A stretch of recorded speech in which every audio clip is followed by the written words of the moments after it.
अभी, मतलब लेकिन ट्राई करते हैं तो फिर। मेरे ख्याल से ना ऑलरेडी जो है मुश्किल। हाईकोर्ट ग्रुप पे काफ़ी क्लासेस हो रही है पाइथन की। हम्म। हाँ सर, थोड़ा बहुत आइडिया है बट लगी नहीं कि बहुत ज़्यादा नहीं है। मैं ट्राई करता हूँ समझने की चीज़ों को। ओके।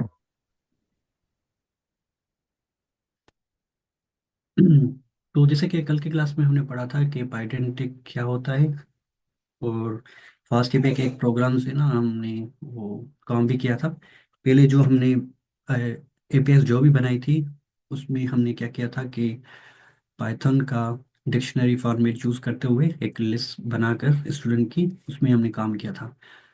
मगर जो लास्ट क्लास में हमने पढ़ा था, उसमें हमने पाइडेंटिक यूज़ किया था।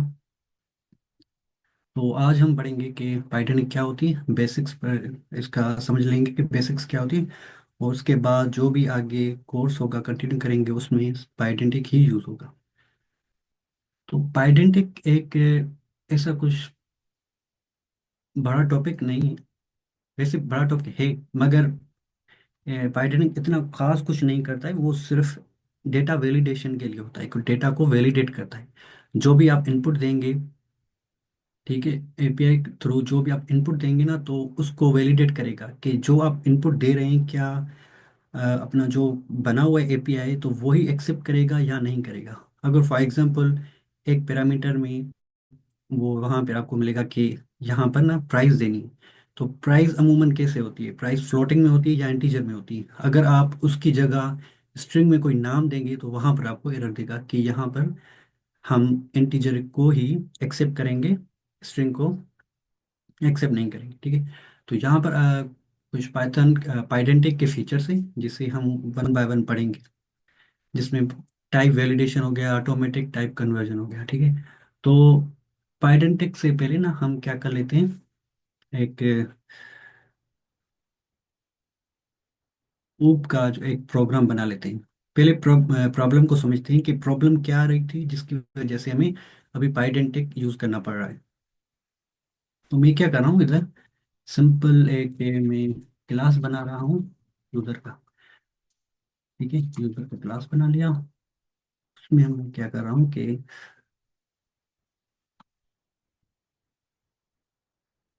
कंस्ट्रक्टर बना रहा हूँ उसका।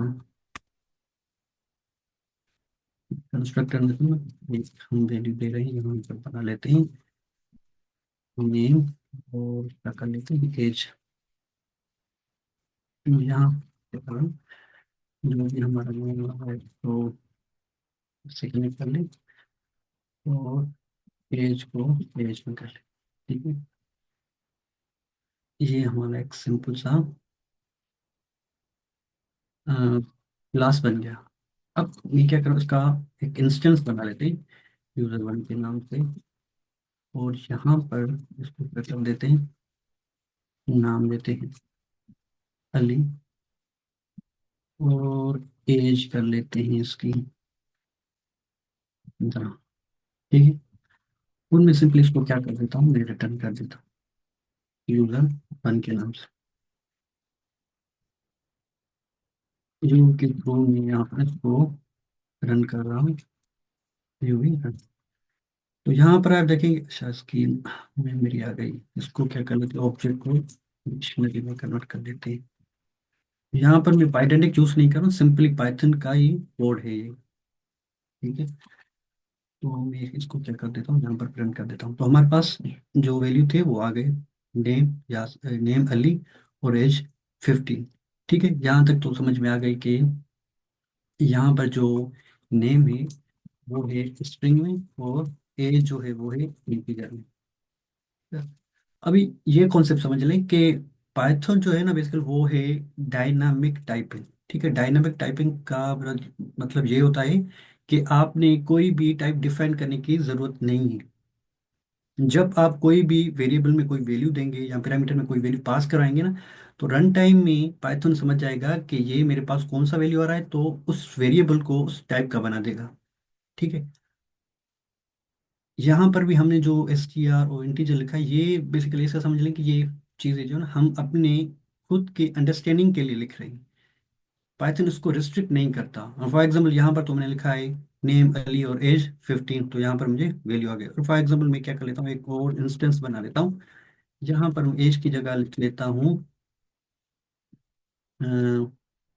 एज ही लिख लेता हूँ। हाँ, ऐसा करते हैं कि 15 लिख लेते हैं इसमें। इसको मैं कर लेता हूँ यूजर टू। ठीक है, कर लेता हूँ टू, क्लियर करके उसको दोबारा रन कर देते हैं। ठीक, तो यहाँ पर देखें, तो पहले में तो हमारा जो इंस्टेंस जो बना हुआ है, नेम अली और एज है 15, तो यहाँ पर सही आ रहा है, ये इंटीजर में लेकर आ रहा है और ये स्ट्रिंग में आ रहा है। ठीक है, मैं उसको थोड़ा बड़ा कर देता हूँ। ठीक हो गया। मगर नीचे देखिए, नीचे नेम में तो सही आ रहा है नेम अली, यहाँ पर एज देखें ना, तो यहाँ पर हमने क्या दिया है, स्ट्रिंग में दिया है। हालांकि हमने ऊपर में तो ये डिफाइन किया है कि इंटीजर है। तो यहाँ पर आप देखें कि क्या कर रहा है कि यहाँ पर str में लेकर आ रहा है, क्योंकि ये इनको इन्फोर्स नहीं कर रहा है, इसको रिस्ट्रिक्ट नहीं कर रहा है कि आपका जो वैल्यू है वो इंटीजर ही होना चाहिए। समझ रहे हैं बात, मेरी बात समझ में आ रही है? Yes yes yes, thank you. ठीक है। तो पहला मसला तो ये हमारे पास यही आ गया कि रिस्ट्रिक्ट नहीं कर रहा टाइपिंग, अपना वैल्यूज को टाइप रिस्ट्रिक्ट नहीं कर रहा। मगर पाइडेंटिक में क्या होता है कि जो आप वैल्यू डिफाइन करते हैं ना, जो आप टाइप डिफाइन करते हैं ना, तो उसको यूजर को रिस्ट्रिक्ट कर देता है कि आपने सिर्फ वो ही वैल्यू देना है। अगर आप दूसरा वैल्यू देंगे तो वहां पर आपको एरर थ्रो कर देगा कि आपने ना ये डेटा टाइप गलत दिया है। अच्छा, क्या हम पाइथन के थ्रू उसको वैलिडेट नहीं कर सकते? पाइथन के थ्रू भी उसको वैलिडेट कर सकते हैं। मगर ट्राई एक्सेप्ट ब्लॉक, ट्राई नहीं, एक्सेप्ट वो ब्लॉक किस ट्राई, रेंज से? सर ट्राई ब्लॉक जो होता है ना, बेसिकली वो उस वजह से होता है जब आपको लगता है कोई अपना एरर आ रहा है, उसको कैच करना है। ठीक है, उसको कैच करके यूजर को देना है। मगर हम क्या कह रहे हैं कि हमको ना ऐसा कुछ लिखें जिससे हम वैलिडेट कर सकें। फॉर एग्जाम्पल हमने चले, मैंने यहाँ पर स्ट्रिंग दिया हुआ है। ठीक है, स्ट्रिंग दिया हुआ है, तो अगर मैं ट्राई कैच ब्लॉक में करूंगा तो वो क्या आएगा, उसको एरर आएगा, उसको मुझे वापस दे देगा। ठीक है, मगर फॉर एग्जांपल मैं ये भी वैलिडेट करना चाह रहा हूँ कि जो मेरे पास एज आ रही है ना, वो 18 प्लस होनी चाहिए। तो ट्राई कैच ब्लॉक में तो मैं ये नहीं कर सकता, उसके लिए मुझे कोड लिखना पड़ेगा कि इफ़ जो है एज ग्रेटर और इक्वल टू 18 हो, तो क्या हुआ, तो नीचे कोड में आए, अदरवाइज क्या करते उसको रिटर्न कर दे या उसको एरर थ्रो कर दे। ठीक है, तो हमें क्या करना होगा, एक्स्ट्रा कोड लिखेंगे। फॉर एग्जाम्पल हमने ये लिखना होगा कि जो एज आ रहा है ना, वो टाइप इंटीजर होना चाहिए। अगर इंटीजर नहीं है तो क्या कर दे, ऊपर इसको थ्रो कर देंगे। तो हमने क्या करना है, एक्स्ट्रा कोड लिखेंगे इधर। लिख सकते हैं वैलिडेट, इसको भी कर सकते हैं, ऐसा नहीं कि इसको वैलिडेट नहीं कर सकते।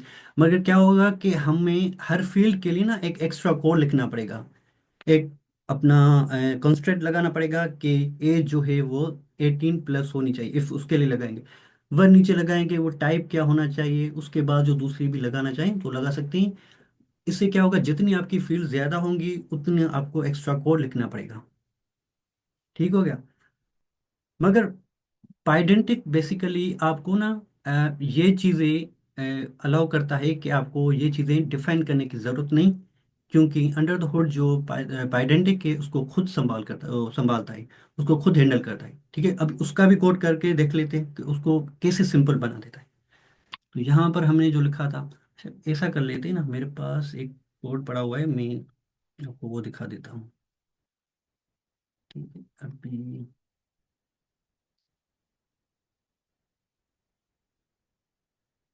हाँ, ठीक है,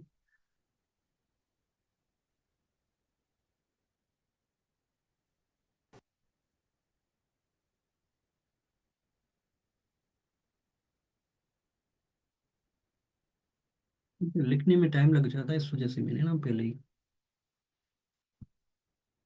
इसको क्लोज कर देता हूँ अभी के लिए। ठीक हो गया। अभी क्या गया, हमने इतना सारा कोड लिखा है सिर्फ दो फील्ड्स के लिए, जिसमें पहले क्या आ रहा है कि जो एस टी आर जो नेम है वो एस टी आर होना चाहिए। ठीक है, अगर वो नहीं है तो क्या आना चाहिए message, name must be string. ठीक हो गया। और उसके बाद जो है एज का लगा हुआ है कि एज का जो इंस्टेंस है वो इंटीजर होना चाहिए, अगर नहीं हो तो यहाँ से उसको एरर थ्रो कर दो।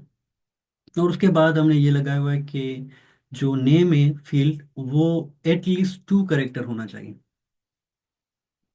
और उसके बाद एज है, एज हमने लिखी है कि मिनिमम एज 0 हो और मैक्सिमम 120 हो। यहाँ पर हम कुछ भी लिख सकते हैं, एज 18+ लगते हैं, कुछ भी लिख लें अपनी नीड के हिसाब से आप लिख सकते हैं। मगर यहाँ पर आप देखिए ना कि हमने कितना कोड किया हुआ है, 4 इफ लगाई हुई है। अगर हमारे पास 10 फील्ड होगी तो आप वो मल्टीप्लाई करके देखिए वो कितनी बनेगी। तो यहाँ पर क्या हुआ कि कोड ज्यादा बन गया। अभी हम इसको कैसे अपना मिनिमाइज कर सकते हैं इस कोड को, कि इसको थोड़ा ऑप्टिमल कर लें कि इतना कोड लिखने की जरूरत नहीं पड़े।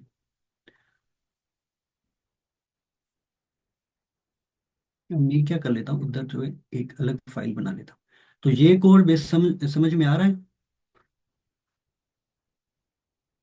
यस, ये तो सिंपल पाइथन में हो रहा है ना? जी सिंपल पाइथन का ही कोड है, कोई इसमें हम कुछ भी लाइब्रेरी वगैरह यूज नहीं की। ठीक है। अभी हम क्या कर रहे हैं, यही सेम कोड हम पाइडेंटिक के थ्रू करते हैं। फॉर डिफरेंस देखते हैं उस दोनों में डिफरेंस क्या है।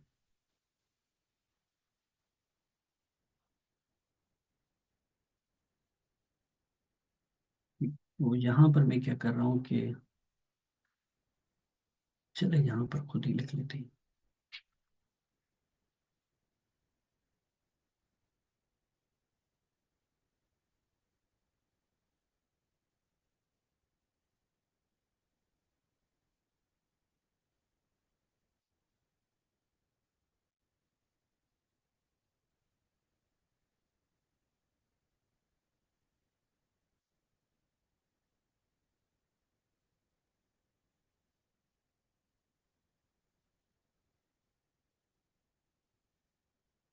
इसमें वो लिख लेता हूँ जो मैंने कहा।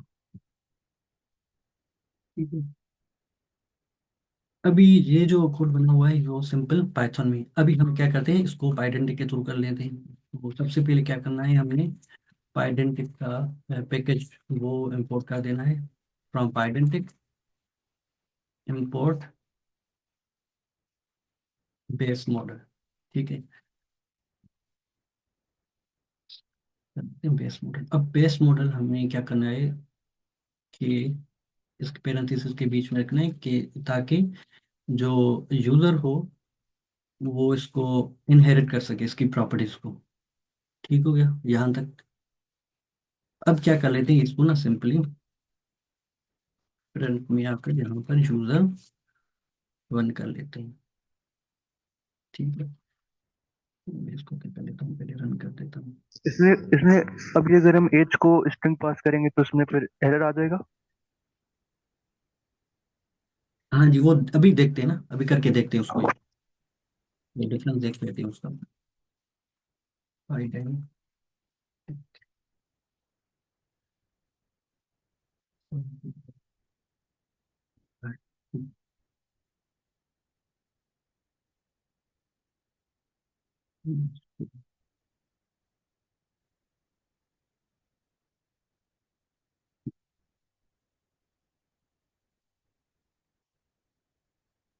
ये हमारे पास आ गया, नेम अली और एज 15। चलिए अभी इसको क्या कर लेते हैं, ये एक दूसरा बना लेते हैं इंस्टेंस, और इसमें वही कर देते हैं जहां पर हमने पहले किया था। तीन कर लेते हैं इसको, और इसको कर लेते हैं यूजर 2। ठीक है। अभी इसको कॉपी पेस्ट करके यूजर 2 कर लेते हैं।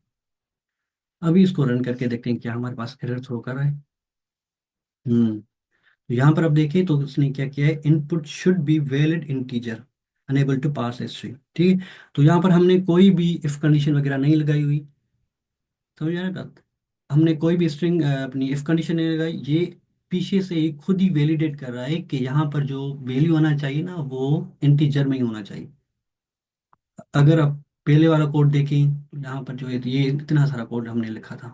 अभी पाइथन के थ्रू हमने कितना लिखा है, सिर्फ 2 लाइन लिखी है। तो यहाँ पर हमने कंस्ट्रक्टर भी यूज नहीं किया हुआ, ना ही कोई इफ कंडीशन का लगा हुआ है, ना ही हम चेक करें कि इस इंस्टेंस यूज कर रहे हैं। ठीक है। तो अब देखें कि कितना अपना ऑप्टिमल हो गया हमारा कोड, और बिल्कुल सिंपल हो गया है, इसको समझ में भी आ रहा।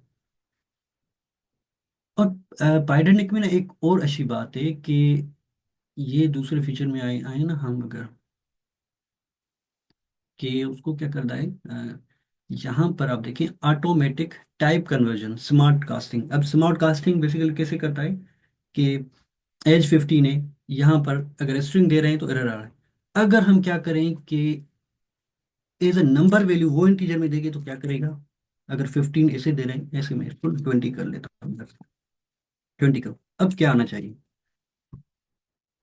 हमारे पास, अ, दे तो वैल्यू हम बेसिकली स्ट्रिंग में दे रहे हैं, मगर जो उसके अंदर जो वैल्यू है वो नंबर है। तो अगर अभी इसको रन करें तो क्या होता है, ठीक हो। तो यहाँ पर देखिए कि उसने क्या कर दिया है, स्मार्ट कास्टिंग कर दिए, कि जो भी अगर हमने नंबर दिया है ना उसको एज ए इंटीजर कन्वर्ट करके हमें दे रहा है। तो फिर यहाँ तो पर देखिए बैकएंड अगर पे तो सर बैकएंड पे तो फिर यही इफ एल्स लगाया होगा पाइडेंटिक ने भी। इफ एल्स लगाया होगा कि अगर ये स्ट्रिंग है तो उसको तुम ऐसे कन्वर्ट कर दो, अगर ये इंटीजर है। बैकएंड पे पाइडेंटिक ने भी इफ एल्स लगाया होगा नहीं? जी बेसिकली उनका जो पीछे से मैकेनिज्म है मे बी वो इफ कंडीशन पे ही लगा होगा भी, और ना भी लगा हो, क्योंकि उन्होंने जो एज ए लाइब्रेरी बनाई हुई है ना, वो बहुत जो एक लाइन का कोड भी लिखते हैं ना, वो भी सोच समझ कर लिखते हैं, ऑप्टिमल लिखते हैं। कि फॉर एग्जाम्पल अब अगर हमारे पास ज़्यादा फील्ड्स हो जाएंगी, एक एक कंडीशन जो एफ एफ चेक करेगा, तो जाहिर सी बात है कि थोड़ा वो कोड स्लो हो जाएगा। यस तो यस। अगर आपने वो कोड देखना है तो पाइडेंटिक का ओपन सोर्स ही है, तो आप जो है ना गिटहब पर जाकर ना उसके पीछे की बैकएंड में देख सकते हैं कोड कि वो कैसे हैंडल कर रहा है। ठीक है। चलें, हमने ये दोनों फीचर्स उसके देख लिए, टाइप वैलिडेशन क्या होता है, और ऑटोमेटिक टाइप कन्वर्जन जिसे स्मार्ट कास्टिंग कहते हैं। ठीक है, अभी हमारे पास तीसरा क्या है, फील्ड वैलिडेशन यूजिंग फील्ड। तो हमारे कल के एजेंडा में बेसिकली ये फील्ड वैलिडेशन भी थी। तो अभी हम क्या करते हैं कि उसको भी थोड़ा टच कर देते हैं कि ये किस काम की होती है और हमें कहाँ पर हमें यूज़ करनी पड़ती है। अच्छा, यहाँ पर देखिए, हमने यहाँ पर एक ना कंडीशन बनाई थी इस प्रोग्राम में कि एज जो है वो 0 से लेकर 120 तक होनी चाहिए। तो यहाँ पर भी तो कोई ऐसा है ही नहीं। अगर यहाँ पर मैं 130 दूंगा तो ऑब्वियसली ये मेरा एक्सेप्ट करेगा, क्योंकि मैंने कोई भी कंस्ट्रेंट नहीं लगाया, कोई भी रूल नहीं लगाया डेटा के ऊपर। टाइप तो चेक कर रहा है, मगर उसको वैल्यू चेक नहीं कर रहा कि वो कितना होना चाहिए। तो हम इसको देख लेते हैं। तो उसके लिए हम क्या करेंगे, पाइडेंटिक से जहाँ से बेस मॉडल को इंपोर्ट किया है वहां से हम फील्ड का एक फंक्शन इंपोर्ट करेंगे। ठीक है। अब फील्ड फंक्शन में क्या करेंगे कि इस एज पे आ जाते हैं, इसको इक्वल करके फील्ड में आ जाएंगे, यहाँ पर उसको डिफाइन करेंगे। और फील्ड के अंदर आपको ना सारी प्रॉपर्टीज मिल जाएंगी, जो भी हमें इसको भी वैलिडेट या कॉन्स्टेंट लगाने की जरूरत, जिसमें हेल्प करती है बेसिकली। हम इसमें से काफ़ी चीज़ें पढ़ेंगे। सबसे पहले हम आते हैं कि हमने ये कॉन्स्टेंट लगाना है कि एज जो हो 0 हो और 120 होनी चाहिए। ठीक है। तो यहाँ पर चले हम जो है ना चेंज कर लेते हैं। अगर आपको याद होगा, अगर आप लोगों ने प्रीवियस क्लास अटेंड की होगी, तो हमने पढ़ा था पाथ फंक्शन पढ़ा था, क्यूरी फंक्शन पढ़ा था, और बॉडी फंक्शन पढ़ा था, जिसमें हम वैल्यू दे रहे थे कि पाथ पैरामीटर से अगर कोई वैल्यू आ रहा है तो वो किसके रेंज में आना चाहिए। ठीक है। जिसमें हमने पढ़ा था ग्रेटर और इक्वल, ग्रेटर देन इक्वल तो पढ़ा था। अभी हम क्या करेंगे, उसमें एक फंक्शन यूज करेंगे, वही प्रॉपर्टी अपना पैरामीटर यूज करेंगे उसका। तो यहाँ पर हमारे पास होता है ग्रेटर, जो स्टार्टिंग में आ रहा है वो है ग्रेटर और इक्वल। ठीक है। जो नीचे आ रहा है ग्रेटर देन। तो हम क्या कर रहे हैं, ग्रेटर इक्वल यूज कर रहे हैं कि ग्रेटर इक्वल कौन से वैल्यू के होना चाहिए, 18 होना चाहिए। मतलब 18 से ज्यादा होना चाहिए या 18 होना चाहिए वैल्यू, अगर उससे नीचे हो तो एरर आना चाहिए। तो हमारे पास जो एज आ रही है वो, मैं इसको अभी कमेंट कर देता हूँ।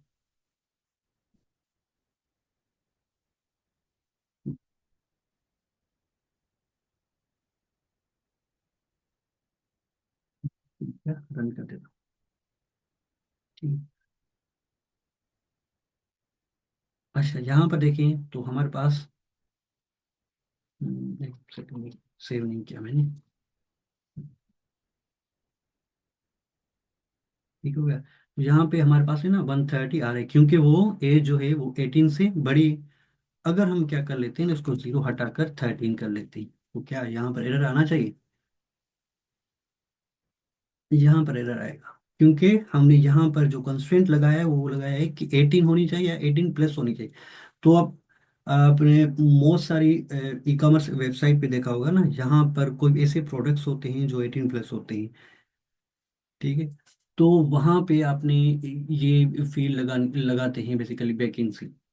तो यहाँ पर देखें क्या कह रहा है कि मैसेज में आप देखें, input should be greater than और इक्वल टू 18। ठीक है, ये मैसेज है। उसके बाद जो आपने वैल्यू दिया है तो आपका वैल्यू यहाँ पर इनपुट में 13 आ रहा है।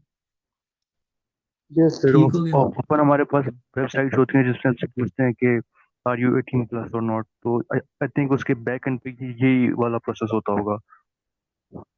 Exactly exactly। जी जी, यही होता है कि आप जो है वो वेरीफाई करते हैं, या ऐसे भी होता है ना कि आप जो जब रजिस्टर करते हैं तो जैसे कोई जीमेल अकाउंट बना लेते हैं, ठीक है, तो जीमेल पे यही होता है कि वहाँ पर आपकी डेट ऑफ बर्थ होती है, डेट ऑफ बर्थ देते हैं, तो वो भी बैकएंड से चेक कर लेता है कोड से कि जो डेटाबेस आप वो अपना डेट ऑफ बर्थ जो आपने दी है और करंट एज में डिफरेंस कौन सा आ रहा है, 18 आ रहा है। अगर 18 होगा या 18 प्लस होगा तो आपकी जो है ना जीमेल अकाउंट बनता है, अगर वो नीचे होता है तो जीमेल अकाउंट आपका नहीं बनता। ठीक है। तो ये कांस्टेंट आप दे सकते हैं। और इसी तरह से जहाँ पर हमने पिछले किया था कि नेम का जो लेंथ होना चाहिए वो 2 से ज़्यादा होना चाहिए। ठीक है। तो यहाँ पर हम क्या कर लेंगे, इसी को यूज करेंगे फील्ड। फील्ड यहाँ पर हम लिखेंगे, यहाँ पर अगर हम आए तो यहाँ पर होना चाहिए लेंथ का। ठीक है। ठीक है, यहाँ पर आपको मिल रहा है मिनिमम लेंथ क्या होनी चाहिए, ये जो आप स्ट्रिंग के वैल्यू पास होगा, और मैक्सिमम क्या होना चाहिए। हम मिनिमम दे रहे हैं कि मिनिमम जो है वो 5 कैरेक्टर से ज़्यादा होने चाहिए, और मैक्सिमम जो भी हो। ठीक है। अभी हमने जो अली दिया है वो 18 कर देते हैं, अपनी वैसे जगह ये देते हैं। थोड़ा सा रेजेक्स के साथ वो नहीं हो रहा, कंपैरिजन नहीं हो रहा थोड़ा सा कुछ कुछ कुछ एंगल से रेजेक्स के साथ, जिस तरह हम एक फील्ड को फिक्स करवा रहे हैं कि मिनिमम लेंथ इतनी होनी चाहिए, थोड़ा सा रेजेक्स के साथ आई थिंक लॉजिक इसकी मैच कर देगा ना सर। रेजिक्स के साथ आप रेगुलर एक्सप्रेशन का कह रहे हैं? हाँ सर। हाँ जी, ये बैकएंड पे यही होता है, और आप कस्टम जो है ना पैटर्न भी दे सकते हैं, जैसे हम यूज करते हैं ना ईमेल वैलिडेशन के लिए। रिजेक्ट्स में देते हैं कि हमें ईमेल वैलिडेशन करनी है, क्या हमारे ईमेल में @ आ रहा है, क्या हमारे ईमेल में लास्ट में .com आ रहा है, ठीक है, या .net आ रहा है। तो वो भी आप कस्टम रिजेक्ट्स भी यूज कर सकते हैं। ठीक। अच्छा चले इसको ना देख लेते हैं कि यहाँ पर 3 लेटर है अली के नाम से, और हमारा मिनिमम लेंथ है वो 5 है। तो यहाँ पर दे दूँ, मेरे पास रह रहा है कि string should have at least 5 characters. ठीक है। तो टाइप बता रहा है कि स्ट्रिंग टू शॉर्ट। ठीक है, तो यहाँ पर आप जो है वो कंस्ट्रेंट्स वगैरह भी दे सकते हैं। और फील्ड के जो है ना अंदर बहुत सारी दूसरी सर चीज़ें भी इसका जो एक हम। चूज केस पासवर्ड का भी आ सकता है ना, कि हमने एक पासवर्ड की फील्ड डिफाइन कर दें और पासवर्ड अगर कोई सेट कर रहे हैं और अगर वो 8 लेटर से कम है तो हम उसको ये एरर दे दें। इसका एक यूज केस ये वाला भी हो सकता है ना, मिनिमम लेंथ वाला से, है ना। जी जी सर, बेसिकली यही बैकएंड पे हम जब हम लास्ट में आएंगे ना लॉगिन फॉर्म बनाएंगे, तो हम वो भी देखेंगे कि यूज़र नेम जो है वो उसमें स्पेस नहीं आना चाहिए, तो हम कस्टम जो है रिजेक्ट्स में एक पैटर्न बनाएंगे जिसमें हम जो लिखेंगे वो वाइट स्पेस नहीं आना चाहिए, और पासवर्ड में भी ये लिखेंगे कि मिनिमम 8 कैरेक्टर अब लॉन्ग होना चाहिए, और उसमें एक लेटर कैपिटल लोअर और स्पेशल सिंबल भी यूज होना चाहिए।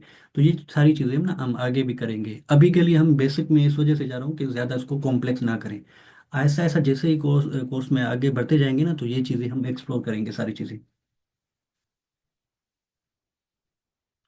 ठीक है, तो यहाँ तक किसी का कोई क्वेश्चन यहाँ समझ में ना आया हो? मुझे तो क्लियर है सर आज का, अभी तक क्लियर है सर आज। बस ये समझ नहीं आया, ये ठीक। जो आप यूवी रन करके फाइल कर देते हैं, ये क्या पैटर्न है? ये यूवी रन, ये चीज समझ में नहीं आई, बाकी तो क्लियर है सारा कुछ। तो आप उस क्लास में थे जब हमने यूवी पढ़ा था? हाँ था तो सही सर, बट प्रॉपरली क्रिकेट से क्लियर समझ में नहीं आया। पर आपने ये बताया था कि जिस तरह पिप होता है उस तरह हम जो है वो यूवी को यूज करते हैं। पिप से जिस तरह हम पैकेजेस इंस्टॉल करते हैं उस तरह से आप थोड़ा बता रहे थे उस तरह। बट वो आई एम नॉट श्योर कि यही कंसेप्ट था। यूवी का ना बहुत बड़ा रोल है पाइथन के अंदर। आप यूवी के थ्रू पाइथन कोई स्क्रिप्ट भी रन करवा सकते हैं, कोई पैकेज इंस्टॉल करवा सकते हैं। इवन आप जो है यूवी के थ्रू पाइथन को भी इंस्टॉल कर सकते हैं। ठीक है, पाइथन को भी इंस्टॉल कर सकते हैं, किसी स्पेसिफिक वर्जन को भी इंस्टॉल कर सकते हैं। अगर आप उसकी ऑफिशियल डॉक्यूमेंटेशन में जाएंगे ना, तो वो आपको वहाँ पर लिखा हुआ है कि यूवी बेसिकली बहुत सारे टूल्स को रिप्लेस कर देता है, जैसे पिप हो गया, और उसके अलावा वर्चुअल एनवायरनमेंट। तो आप वर्चुअल एनवायरनमेंट बना सकते हैं, जो आप पाइथन के साथ कर सकते हैं, वो आप यूवी के साथ भी कर सकते हैं। जैसे पाइथन में पाइथन 3 लिख कर ना हम अपना फाइल को रन कर देते हैं, तो इसी तरह यूवी को भी यूज करते हुए आप किसी भी स्क्रिप्ट फाइल को रन कर सकते हैं। उसकी कमांड ये है कि यूवी यूवी के बाद रन लिखेंगे, और उसके बाद उस फाइल का नाम लिखेंगे जिसको आपने रन करना है।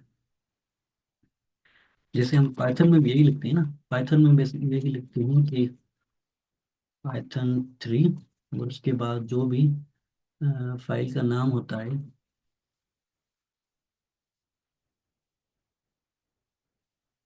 पाइथन डॉट पाई। अच्छा, मैंने स्पेलिंग गलत लिख लिया।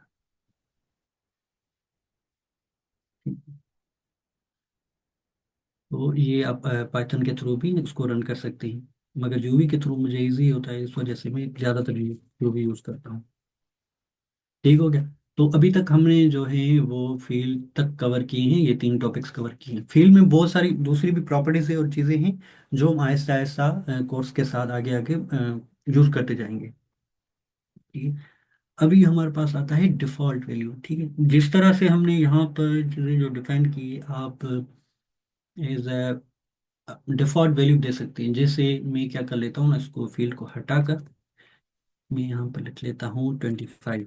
ठीक है, 25 जो दिया है अभी मैंने, वो डिफॉल्ट दिया है। अगर कोई यूज़र वैल्यू कोई नहीं देता एज का, तो उसके डिफॉल्ट जो एज हो जाएगी वो 25 हो जाएगी। यहाँ पर मैं पहले ऐसा कर लेता हूँ, एज हमने कर ली है। यहाँ पर मैं क्या कर रहा हूँ, इसको यहाँ पर मैं एज नहीं लिख रहा। ठीक है, उसको अली रजा कर देते हैं, क्योंकि वहां से एरर आ जाएगा कि मिनिमम 5 लेंथ है। यहाँ पर मैं एज का पैरामीटर पास नहीं करवा रहा, तो क्या हमारे पास एरर आना चाहिए। ठीक है, तो हमारे पास एरर आ रहा है कि field required missing input name. ठीक है, तो हमें वो लाजमी देना होता है। मगर हम क्या कह रहे हैं कि अगर हम नहीं दे रहे ना वैल्यू, तो क्या करें, एज वो डिफॉल्ट वैल्यू उठा लें। तो हम क्या डिफॉल्ट वैल्यू देना चाह रहे हैं, वो 25 एज अ डिफॉल्ट वैल्यू दे रहे हैं। अभी अगर हम उसको ना री रन करेंगे, क्लियर कर देता हूँ, री रन करेंगे तो हमारे पास क्या डिफॉल्ट एज आ जाएगी। अगर मैं क्या करता हूँ कि मैं दूसरा यूजर बना लेता हूँ और उसकी एज जो है वो 20 कर देता हूँ। ठीक है, तो जिसमें मैंने खुद से कोई एज दी होगी, ठीक है, यहाँ पर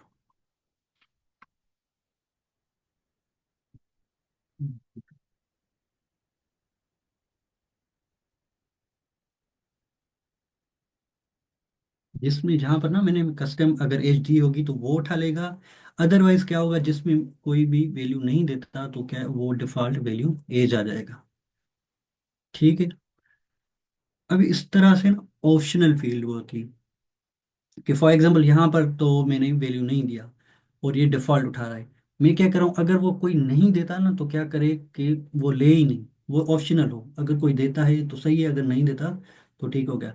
जैसे कि आप कोई भी फॉर्म फिल करते हैं या रजिस्ट्रेशन करते हैं, तो उसमें से बहुत सारी ऐसी फील्ड होती हैं जो रिक्वायर्ड होती है। जैसे आपका नेम हो गया, आपकी डेट ऑफ बर्थ हो गई, मगर उसमें से कुछ ऑप्शनल भी होते हैं, जैसे एड्रेस हो गई या कोई सिटी ले रहा है, तो ऑप्शनल फील्ड होती है। अगर आप फिल नहीं करते तो कोई मसला नहीं होता, अगर करते हैं तो ठीक है। तो हम क्या कर लेते हैं ना, एक ऑप्शनल बना लेते हैं। अभी ऑप्शनल हम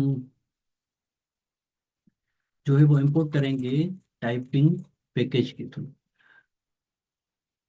ठीक है, तो यहाँ पर हम करेंगे ऑप्शनल। अब ऑप्शनल अब ऑप्शनल कोई भी वैल्यू आप कोई भी ऑप्शनल कर सकते हैं। ठीक है, अगर यहाँ पर मैं एड कर लेता हूँ ऑप्शनल, यहाँ पर लिखूंगा ऑप्शनल, और उसके मैं अंदर दे देता हूँ इंटीजर। ठीक है, तो मैं क्या करता हूँ, इसको रन कर देते हैं फिर।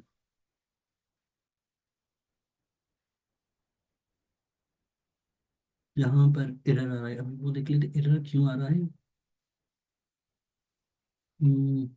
बिल्कुल मिसिंग इनपुट नेम अली लगा, इनपुट टाइप डिक्शनरी दिया हुआ है।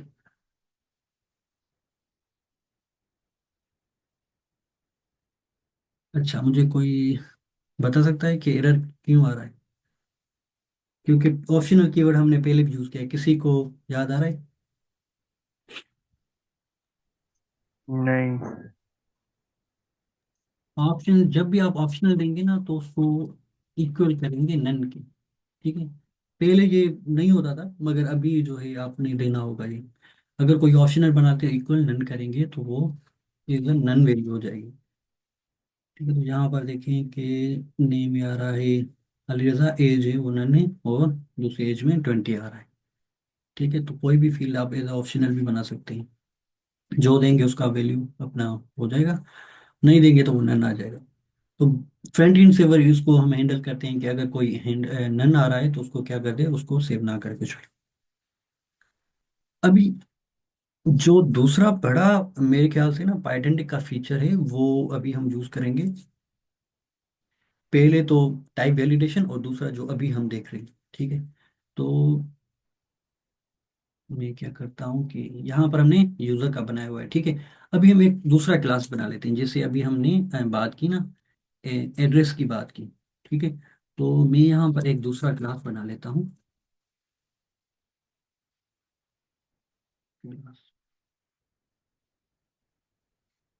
क्लास एड्रेस के नाम से।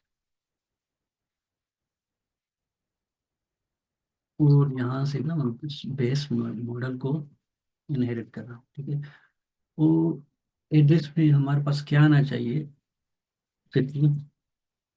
ठीक है, सिटी आना चाहिए स्टेयर में, और इसके अलावा कंट्री। ठीक है, ये तो ना, अभी हम क्या करें कि वो जो हमारे पास एड्रेस का एक क्लास आ रहा है ना, वो हम क्या करें कि इसमें यूज करें। तो यहाँ पर हमने क्या एक फील्ड बना लेते हैं एड्रेस के नाम से। ठीक है, अगर हम पाइडेंटिक यूज नहीं करते तो यहाँ पर हम क्या कर सकते थे कि यहाँ पर आके ना एक लिस्ट बना सकते थे। ठीक है, लिस्ट बना सकते हैं, या यहाँ पर एक डिक्शनरी यूज करते हैं कि फॉर एग्जांपल ऐसा होना चाहिए। ठीक है, तो यहाँ पर हम ये ऐसा करने की जरूरत नहीं। पाइडेंटिक हमें ये ना फीचर देता है कि आप field as a class as a field भी ले सकते हैं। ठीक है, तो यहाँ पर क्या हो गया, हमारे पास कौन कितने वैल्यू हो गए, 3 हो गए। और यहाँ पर एड्रेस जो है वो एज ए ऐसा समझे कि नेस्टेड मॉडल हो गया। ठीक है, क्योंकि हम अभी तक जो यूज कर रहे थे वो एक मॉडल था, अभी हम कर रहे हैं नेस्टेड मॉडल। ठीक है, अब इसके अंदर भी हम दूसरे मॉडल यूज कर सकते फॉर एग्जांपल, यहाँ पर मैं एक दूसरा मॉडल बना लूँ, और उसके अंदर वो लिख लूँ कि स्ट्रीट नंबर कौन सी है और ये चीज़ें कौन सी हैं। तो कभी कभार ना आपके मॉडल के अंदर ना कुछ ऐसी चीज़ें होती है जो आपने ना फील्ड के अंदर रखनी होती है। जैसे हमने पढ़ा था कि प्रोडक्ट एपीआई के अंदर पढ़ा था ना कि टैग से। ठीक है, एक हो गया था प्रोडक्ट मॉडल, और टैग टैग क्या था, एक लिस्ट के फॉर्मेट में कुछ स्ट्रिंग में वैल्यूज पड़ेगी। ठीक, तो जैसे जैसे हम आगे बढ़ते जाएंगे ना तो ये चीज़ें थोड़ी थोड़ी कॉम्प्लेक्स होती जाएंगी। कॉम्प्लेक्स मतलब ये कि हम कोशिश करेंगे उसको कवर करने की, मगर चीज़ें ना थोड़ी ऐसा समझे कि हम बेसिक से निकल थोड़ा थोड़ा एडवांस की तरफ आ जाएंगे। चलिए हम इसको पहले समझने की कोशिश करते हैं कि ये कैसे काम करता है। तो हमारे पास आ गया एज। अभी जब हम ना इसको चेक करेंगे तो हमारे पास एड्रेस आ गया। ठीक हो गया। अब एड्रेस को हम लिखेंगे कैसे? यहाँ पर तो एज ए स्ट्रिंग आ रहा, तो हम क्या कर रहे थे कि as a string value pass करवा रहे थे। यहाँ पर इंटीजर था तो हम इंटीजर वैल्यू पास करवा रहे थे। ठीक है। अभी एड्रेस जो है वो क्लास एक, तो हम इसका वैल्यू कैसे पास करवाएं? इसको क्या करेंगे, आप इक्वल देने के बाद आपने कर्ली ब्रेसेस ओपन कर देनी है। ठीक है, कर्ली फिर ब्रेसेस इसको अपन लिस्ट की ओपन फॉर्म करेंगे। में भी दे सकते हैं, लिस्ट की फॉर्म में भी दे सकते हैं, या फिर क्योंकि डिक्शनरी है तो फिर नहीं, डिक्शनरी की वो फॉर्म देंगे। नहीं, आपने ना ये जो देनी है एज अ डिक्शनरी, आप ऐसा ना डिक्शनरी फॉर्मेट में देनी है। ठीक है, क्योंकि बाइडेंटिक के बैकएंड पे खुद ही उसको कन्वर्ट कर देता है। ओके। लिस्ट के फॉर्मेट में अगर फॉर एग्जांपल आप देखें, लिस्ट के फॉर्मेट में कीज तो नहीं होती ना, उसमें सिर्फ क्या वैल्यूज होती है। अगर हम हम्म के ओके। हमारे पास सिटी है और कंट्री, अगर मैं यहाँ पर एज अ लिस्ट में लिखूं तो पाइथन बैकएंड पे ये समझ नहीं पाएगा कि आपने पहला जो वैल्यू लिखा है वो सिटी के लिए लिखा है या कंट्री के लिए लिखा है। ठीक है, तो हमें हम्म वो उसको कर देना है कि कौन सा वैल्यू किसके लिए है। वो उस ऑर्डर को नहीं समझ सकेगा कि जिस ऑर्डर में हम लिख रहे हैं वो उस ऑर्डर से नहीं कर पाएगा मैच। बिल्कुल बिल्कुल सही कहा आपने। तो हमने क्या करना है, यहाँ पर लिखेंगे सिटी। सिटी में लिख लेते हैं लाहौर, और कंट्री में हम कर लेते हैं,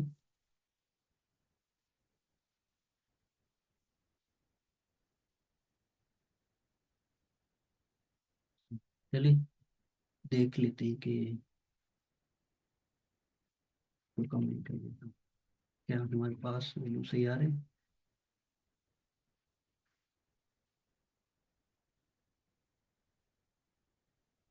हम्म, तो यहाँ पर आप देखिए, तो नेम अली, एज 20, और एड्रेस हमारे पास सिटी लाहौर और कंट्री पाकिस्तान ऐसा आ रहा है। ठीक हो गया। चलिए थोड़ा अब आगे चलते जाते हैं, टाइम कम है इसमें और इसमें इसमें जो एड्रेस है वो तो एक्स्ट्रा आ रहा है ना हमारे पास, जो वैल्यू में आ रहा है एड्रेस का एक कीवर्ड एक्स्ट्रा आ रहा है ब्रैकेट्स के साथ ना, है ना सर?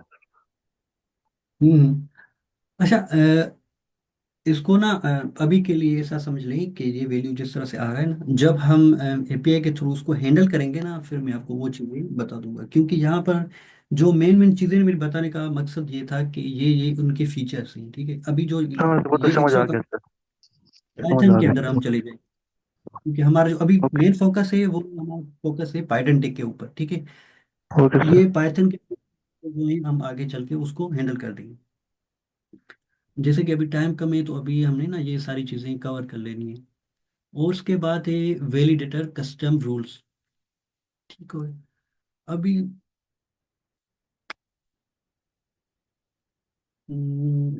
एग्जाम्पल के थ्रू चलिए अभी इसको ना एक एग्जाम्पल कर लेते हैं पहले। यहाँ तक तो ठीक है। और ये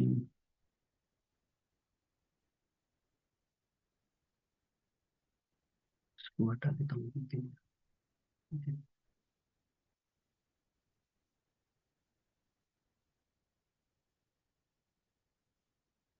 अभी के लिए ना ये वैलिडेटर को थोड़ा स्किप कर लेते हैं। मे भी जो अभी के लिए आप लोगों को ना समझ में आए, ये वैलिडिटी के आपने ना कस्टम को रूल बना, जैसे हमने पहले कर रहे थे कि एस टी आर में हम दे रहे थे। एस टी आर का जो रूल बना हुआ था स्ट्रिंग का, जिसमें हमने ना लेंथ रखी थी 3 की और अपनी 5। तो अब 5 से कम दे रहे तो क्या हुआ कि एरर आ रहा था कि इनपुट में कुछ मैसेज आ रहा था। ठीक है, अभी वैलिडेटर पर कस्टम रूल्स होते हैं कि अगर आपने कोई कस्टम रूल बनाना है, यहाँ पर तो जो डिफाइन हो गए रूल्स वही थे, जहाँ पर जो डिफाइन हो गए ना आपने वही यूज करने हैं। मगर आप कह रहे हैं कि मैं कोई ना कस्टम अपने आप से एक रूल बना रहा हूँ। फॉर एग्जांपल, यहाँ पर ना एक रूल नहीं है कि यहाँ पर हमारे पास एक एक्स्ट्रा फील्ड है यूजर नेम के नाम से। ठीक है, तो हम उसमें क्या कस्टम कैसे रूल रखते हैं कि हमें जो है ना एक वाइट स्पेस नहीं चाहिए, स्पेस नहीं चाहिए। क्योंकि आपने किसी भी वेबसाइट पे देखा होगा ना कि यूजर नेम है उसमें कभी भी स्पेस नहीं होता। सारे जो लेटर्स है वो एक साथ लिखे होते हैं, ठीक है। तो आप जो इसमें आपको ना वो रूल नहीं मिलेगा कि आपने वाइट स्पेस हटानी है। तो क्या कर सकते हैं आप, जो है ना एक कस्टम रूल बना सकते हैं वैलिडेटर के थ्रू। तो वो हम जब एपीआई के आएंगे आगे चल के ना, उसको थोड़ा देख लेंगे। अभी के लिए हम उसको थोड़ा स्किप कर लेते हैं। और उसके बाद जो है वो अ, आ जाता है ऑटोमेटिक जेसन कन्वर्जन, ठीक है। तो ये हमारे पास डिक्शनरी फॉर्मेट में आ रहा था। इसको हम एज अ जेसन में भी।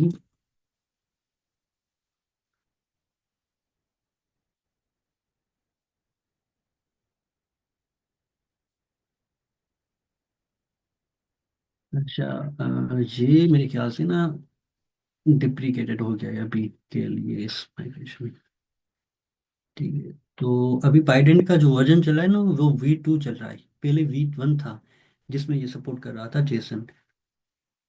अभी भी यहाँ पर सपोर्ट कर रहा है, ऐसा नहीं है। यहाँ पर आप देखेंगे ना, तो इसने क्या किया कि जेसन फॉर्मेट में डेटा को चेंज कर दिया है, ठीक है। मगर यहाँ पर जो एक मैसेज आ रहा है कि डिप्रिकेटेड है, कि इस जो जेसन फंक्शन है वो पाइडेनिक वर्जन 2 में इसको, मतलब इसकी सपोर्ट नहीं है अभी, ठीक। तो ये जेसन जेसन और डिक्शनरी में क्या फर्क होता है? सेम फॉर्मेट नहीं होता दोनों का? जी, फॉर्मेट आप ऐसा देखेंगे ना, अगर हाई लेवल ओवरव्यू लेंगे ना तो आपको सेम ही लगेगी। मगर हम्म। इसमें अच्छा खासा डिफरेंस हो जाता है, ठीक है। अब हमने ये पहले डिस्कस भी किया था कि मेन डिफरेंस आप ये देख लें कि यहाँ पर ना, अगर आप डिक्शनरी में कीज या वैल्यूज को सिंगल कोट्स में भी लिख सकते हैं, ठीक है। अपनी ना इवन आप जो है सिंगल कोट में लिख सकते हैं, डबल कोट्स में लिख सकते हैं, और इवन आप जो है वो ट्रिपल कोट्स भी यूज कर सकते हैं। मगर जब आप जेसन की बात करेंगे ना, तो जेसन में हमेशा जो की वैल्यू पेयर होंगे वो स्ट्रिंग के ही फॉर्मेट होगा अपने। डबल कोट्स में ही आप लिखेंगे, सिंगल कोट्स में लिखेंगे तो एरर आ जाएगा। बड़ी से बड़ी